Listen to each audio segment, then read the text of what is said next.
एक बार गौतम बुद्ध शिश्वावन में पर्णशैया पर विराजमान थे कि हस्तकालबक नामक एक शिष्य ने वहां आकर उनसे पूछा कि प्रभु, कल आप सुखपूर्वक सोए ही होंगे। हाँ कुमार, कल मैं सुख की नींद सोया। लेकिन भगवान, कल रात तो हिमपात हो रहा था और ठंड भी बहुत कड़ाके की थी। आपके पत्तों का आसन तो एकदम पतला है, फिर भी आप कहते हैं कि आप सुख की नींद सोए। अच्छा कुमार, मेरे प्रश्नों का उत्तर दो।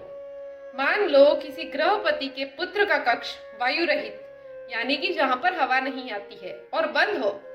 उसके पलंग पर 4 अंगुल की ऐसी कोई गद्दा वगैरह हो, उसे बिछा हो, तकिया कालीन का हो, और उसके ऊपर वितान हो और सेवा के लिए 4 भार्याएं भी तत्पर हो, तब क्या वह गृहपति पुत्र सुख से सो पाएगा? तो उन्होंने कहा, हाँ क्यों नहीं, इतनी सुख सुविधा होने पर भला वह सुख से क्यों नहीं सो पाएगा, उसे सुख की नींद ही आएगी। लेकिन कुमार, यदि उस गृहपति पुत्र को रोग से उत्पन्न होने वाला शारीरिक या फिर कोई मानसिक कष्ट हो, तो क्या वह सुख से सो पाएगा? तो उसने कहा, नहीं प्रभु, वह सुख से नहीं सो पाएगा।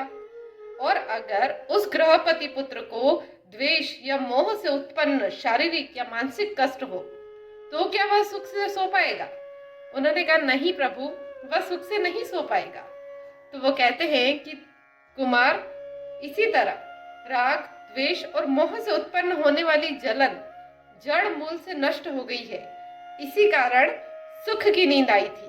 वास्तव में नींद को अच्छी तरीके से बिछा हुआ हो ऐसा जरूरी नहीं है, इसकी कोई जरूरत नहीं होती। तुमने यह तो सुना ही होगा कि सूली के ऊपर भी अच्छी नींद आ जाती है।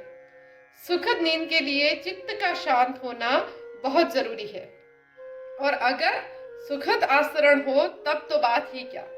सुखद नींद के लिए यह निश्चय ही सहायक होगा। आपने हमें भी देखा होगा, हम सब भी तो ऐसे ही हैं, सोते हैं, बहुत ही अच्छा बिछा हुआ है, उसके ऊपर सोए हैं, लेकिन अगर कोई तनाव है, कोई प्रॉब्लम है हमारे लिए, तो फिर हमें नींद आती ही कहाँ है। हम तो सिर्फ उसी के लिए सोचते रहते हैं। जो भी प्रॉब्लम है, जो भी तनाव है, जो भी टेंशन है, हम उसी के लिए सोचते रहते हैं।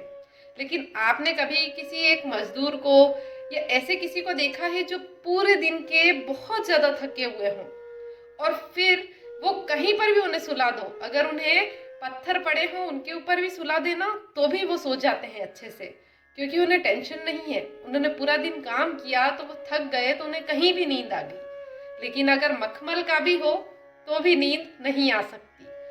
सुखद नींद के लिए जरूरी क्या है? जरूरी यही है कि हम हमारे मन को समझा कर रखें। तनाव कभी कम नहीं होने वाला है लाइफ में, कभी टेंशन नहीं जाने वाली है लाइफ से, हमेशा बनी ही रहेगी। लेकिन फिर भी हम अपने आप को समझा के रख सकते हैं कि जो भी है आज है, कल नहीं होगा। अगर हम अच्छा ही सोचेंगे तो हमारे साथ अच्छा ही होगा, और फिर हमें कहीं भी नींद आ जाएगी, उसके लिए अच्छे बिस्तरों की जरूरत नहीं होगी। तो कैसी लगी आपको ये कहानी और मेरी बातें, आप जरूर मुझे बताइएगा। तब तक खुश रहिए, खुशियां बांटिए।